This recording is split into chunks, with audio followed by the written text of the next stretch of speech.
We begin the news from the southeastern part of the country that has seen a number of violent attacks in the last few days. Government of Enugu State says its ban on the Monday sit-at-home still stands despite reported panic in some parts of the state on Wednesday.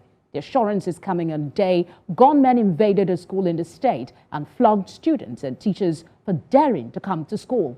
On Tuesday, a market in the community near Abakaliki, the capital of Ebonyi State, was forcefully shot down by gunmen who fired sporadically.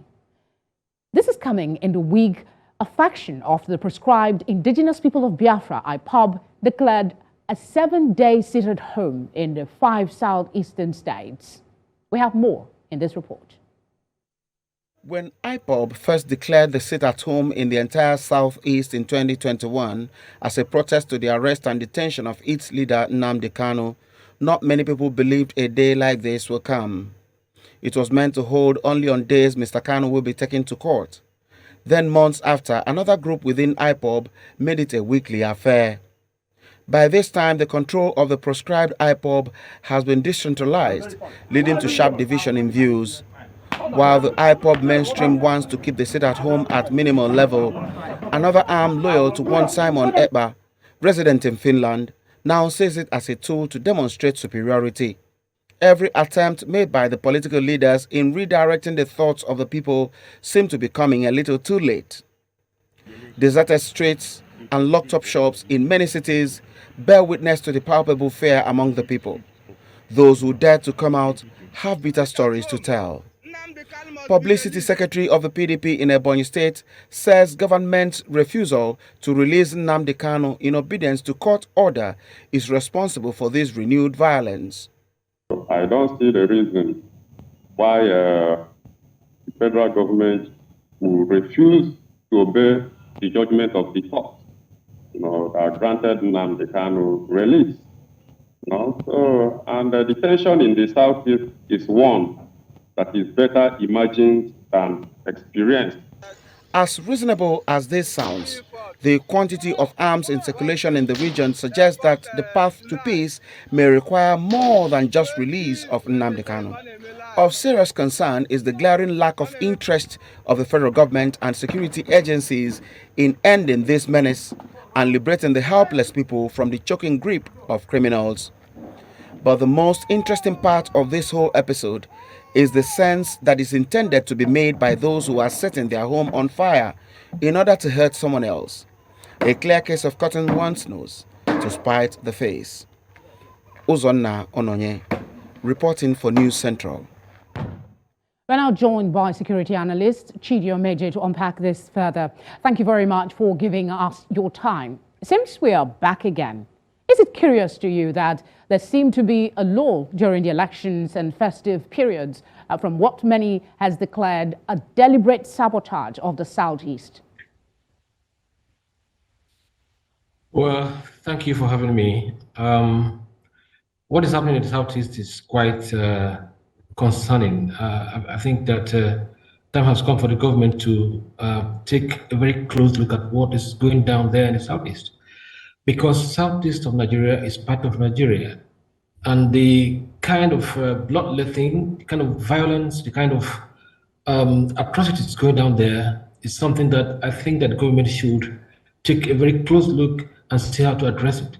Let us be mindful that the court of law has, in its wisdom, requested that Mr. Kanu should be, not acquitted, but discharged him. From the court, from the case. So I was going to think that a government that really wants holistic peace in the entire country, should be able to obey the law, the law court, and looking at what is happening there, knowing that the peace and security in the south is predicated on the release or otherwise of Mr. Kanu. So why can't we look at these things and solve this for once and for all? The region is bleeding. People are suffering. Every Monday, people sit at home. People who venture to come out are butchered and killed. And Yeah, but you're saying that the government should do something. This is not a new situation. It's been around for a while. The only new thing is that we have a new administration that's been here for just over a month. However, this government is not new. Most of the players have been in the system. They know what is going on. What do you expect to see from this new government now addressing this seeming disrespect for the Nigerian state? This government is part of APC. Government is a continuity. I do not see a difference between the previous government and now. It is the same party that produced this government, and I presume that this current government should have taken a look at what happened the previous government and seeing what is happening in the Southeast now and address it frontally. If the government was able to come out on the first day, I mean, I'm talking about the president. If the president was able to speak on the first day and say no subsidy, then the second day he said the currency whatever is harmonized. Then the third day he said, all those policies. And a major part of the country is bleeding. What is difficult for him to come out and say, look, this has to stop? And he can do it. It's a question of granting the man some kind of amnesty, releasing the man, and I'm sure the entire region will be free. And we're looking at this, every day people are dying. I don't understand it. Is it that on the flip side, I'm probably going to be playing the advocate with this, the devil's advocate with this question. Some experts are saying that the video recording is a strategy to spread and increase the level of fear under which most folks already live in that region. And they say it seems to be working, that this is a strategy to push conversations like we are having right now. If this is true, do you believe that the government's show of force and tough stance will make any impact at this time for people who in the first place don't seem to have faith in the state protecting their lives? Look, the video we have all watched is not contrived. The video we have watched is real. We have seen... No. I'm not, you misunderstood me. I'm not saying it is contrived. I'm saying the person that recorded it is apparently one of the persons, creating the havoc at the time. So they are recording it to spread fear. That's what they're saying. What do you say? Absolutely. I agree with that. We know we have a character in Finland who is orchestrating all this violence. And of course, the entire people of the Southeast is not happy with that man. And I'm sure that everybody in the South is cursing him out every day. But what I'm trying to say is that government is government. Government is seeing that Southeast is part of Nigeria. Southeast is bleeding. And I know that this federal government can do something about it. Look at the video you're showing me. Look at what is happening there. I can understand the apocalypse. And we have a government in place, and look at them running riot over there, and no state apparatus, no state asset to stop them. What is happening? Does it mean that the Southeast is now a banana republic, and anything can happen, and we let it happen like that, and people are dying? I don't understand it. It doesn't make sense to me. Okay, let me go back to what you said, that the government should act decisively in the case of Nnamdi Kanu, since the court has already released him on bail or so, I think. What are the guarantees, or what do you expect? Do you expect that these people will stop acting in this way once Nnamdi Kanu is released? What are the guarantees? Absolutely. That's what they've been telling you, that the peace in that region is predicated on the release of Nnamdi Kanu. But that's not their only demand. That's not their only demand. Well, that is their only demand for now. I'm not talking about. Look, I'm not talking about the sense otherwise of their secession agenda. But this sit at home started when Nnamdi Kanu was what do you call that? Brought back from Kenya and then got into jail. So that's when this at home started.